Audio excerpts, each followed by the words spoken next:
ఈనాటి చాలా హృదయంగా ఎంతో కళకళలాడుతూ జరుగుతున్నటువంటి ఈ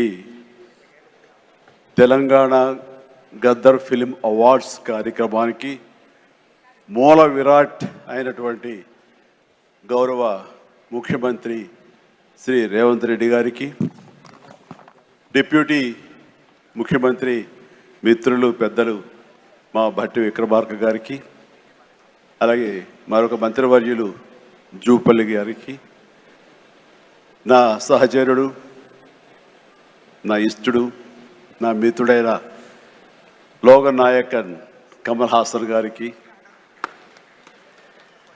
మరో సోదరుడు నాగార్జున గారికి, అలాగే మరొక నాగేశ్వర గారి అవార్డు అందుకోబోతున్న జయసుధ గారికి, and best actor సంపాదించేటువంటి Naga Chaitanya, అలాగే బెస్ట్ యాక్ట్రెస్ రష్మిక మందన, ఇతర అవార్డు గ్రహీతలందరికీ స్వాగతం పలుకుతున్నాను, అభినందనలు తెలుపుకుంటున్నాను.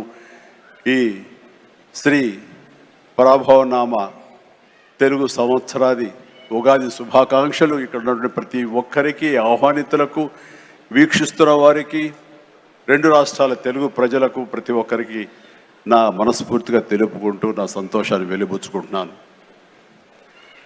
ఎక్కడైతే కళాకారులు గౌరవించబడతారో అక్కడ రాష్ట్రం, దేశం, ఆ రాజ్యం సుభిక్షగా ఉంటుందన్నది నానుడి.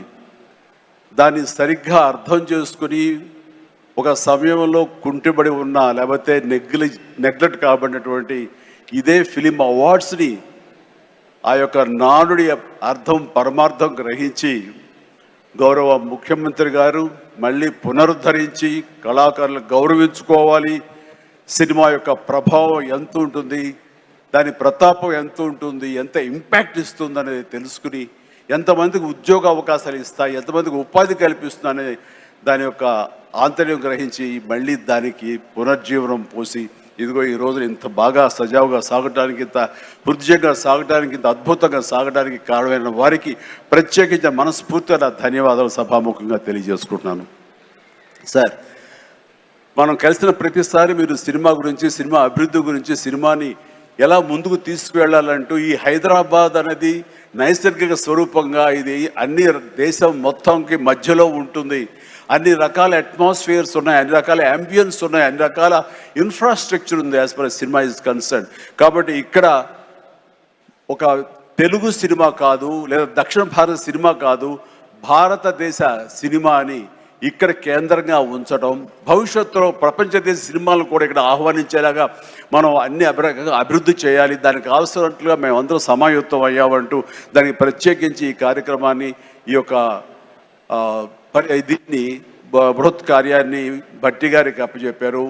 వీరందరూ కలిపి ఈ మధ్యకాలంలో గ్లోబల్ సమ్మిట్ జరిగినప్పుడు అందులో కూడా అంతర్భాగంగా ప్రత్యేకించి సినిమాకి వారు అవకాశం కల్పించి వారిని ఆహ్వానించి మంచి చెడ్డల గురించి తర్కించి చర్చించి దానికి కావలసినటువంటి సదుపాయాలు మీరు ముందుకు రండి, ప్రభుత్వం మీ అండదండలు అందిస్తుంది, ఇది ఈ రోజున పెద్ద ఎత్తున మనం సినిమాకి పెద్దపీట వేయాలి అంటూ వారు ప్రత్యేకించి సినిమాకి ఇస్తున్న ప్రాముఖ్యతకి మనందరం నిజంగా ఆయనకి ఎంతో రుణపడి ఉన్నాం.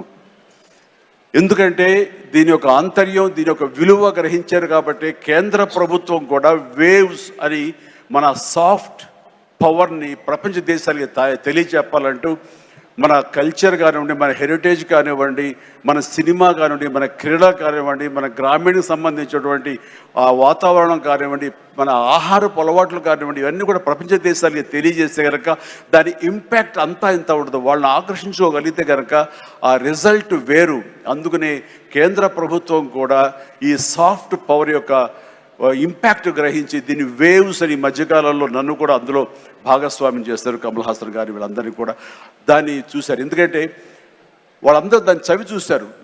కే పాప్ అని ఒక కొరియాకు సంబంధించి, దక్షిణ కొరియాకు సంబంధించినటువంటి ఒక కే పాప్ కానీ, కే సినిమా కానీ, అలాగే జపాన్కి సంబంధించిన యానిమే కానీ, ఇవన్నీ కూడా వాళ్ళ యొక్క కంట్రీ ఎకానమీని ఇంపాక్ట్ చేసి దానికి ఎంతో తోడ్పాటు అందించింది, వాళ్ళ జీడిపి పెరిగింది. కాబట్టి ఇది చాలా తేలిగ్గా సినిమా కదా, ఏముందిలే ఇందులో అనేలాగా తేలిగ్గా తీసుకోకుండా దీని యొక్క ప్రభావంతో మన రాష్ట్ర ఎకానమీ కూడా పెంచుకోవచ్చు.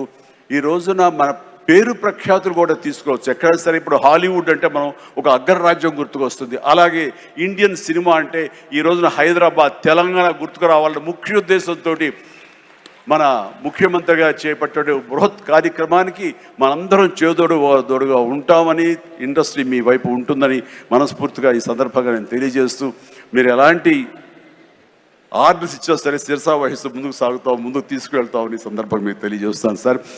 ఇక్కడ సందర్భం అసందర్భం అని తెలియదు కానీ